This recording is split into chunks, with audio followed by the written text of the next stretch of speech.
จัง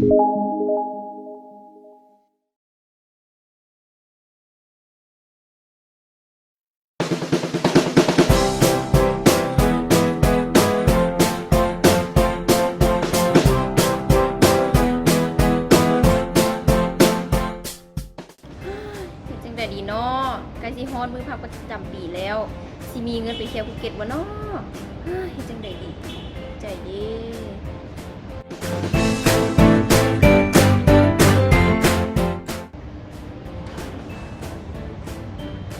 จันเพ็งชัยลำพรมานั่งลมขัดก่อนมีเรื่องสิปรึกษา เป็นหยังลูกสิหน้าที่เครียดมีเรื่องอย่างอุกใจโต คือว่าค่อยได้ลาพักประจำปีค่อยได้วางแผนไปเที่ยวภูเก็ตแต่ว่าค่อยมีปัญหาเรื่องเงิน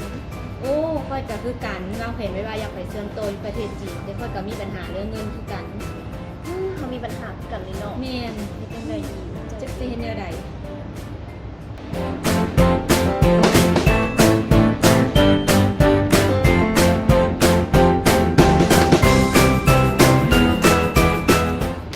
เอ้าจันเพลงสลัมฮอนเจ้าไม่เห็นอย่างนี้ อ้าวราศีพวกค่อยก็มานั่งปรึกษากันเรื่องเงินนี่แหละ อ๋อไม่หรอ แม่น เอ้าสิยากยังเดี๋ยวพวกเจ้าเข้าไปทางมีวันแบงค์เด้เราได้ปล่อยสินเสียเขาจะทำเป็นผู้มา โอ้น่าสนใจเนาะแท้หวา แน่แล้วเนาะ แม่แล้ว เอามือ น่า เลย สนใจ เพียงแต่ทานมีเงื่อนไขดังนี้สบายดี ทางมณีวันแบงค์ได้ปล่อยสินเชื่อเพราะว่าจะเป็นสินเชื่อเพื่อการแต่งงาน สินเชื่อเพื่อการศึกษา และสินเชื่อเพื่อการท่องเที่ยวก็ได้หมด เพียงแต่ทานมีเงื่อนไขดังนี้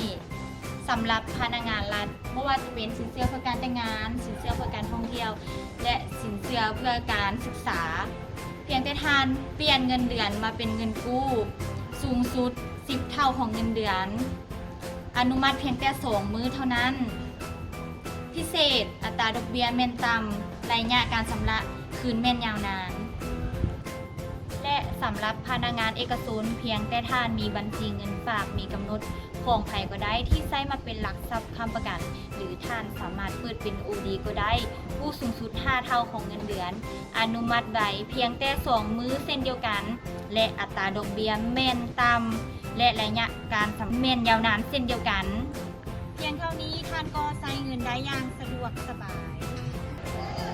สอบถามข้อมูลเพิ่มเติมได้ที่ 1989 หรือ www.maniwanbank.com คิดถึงเงินกู้ คิดถึง Maniwan Bank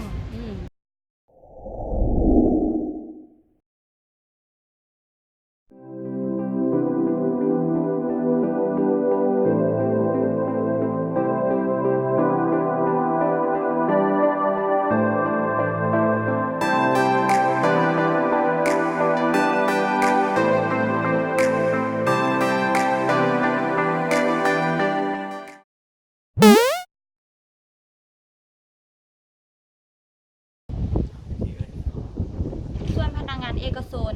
เพียงแต่ทาน ท่านมีบัญชีเงินฝากมีกำหนด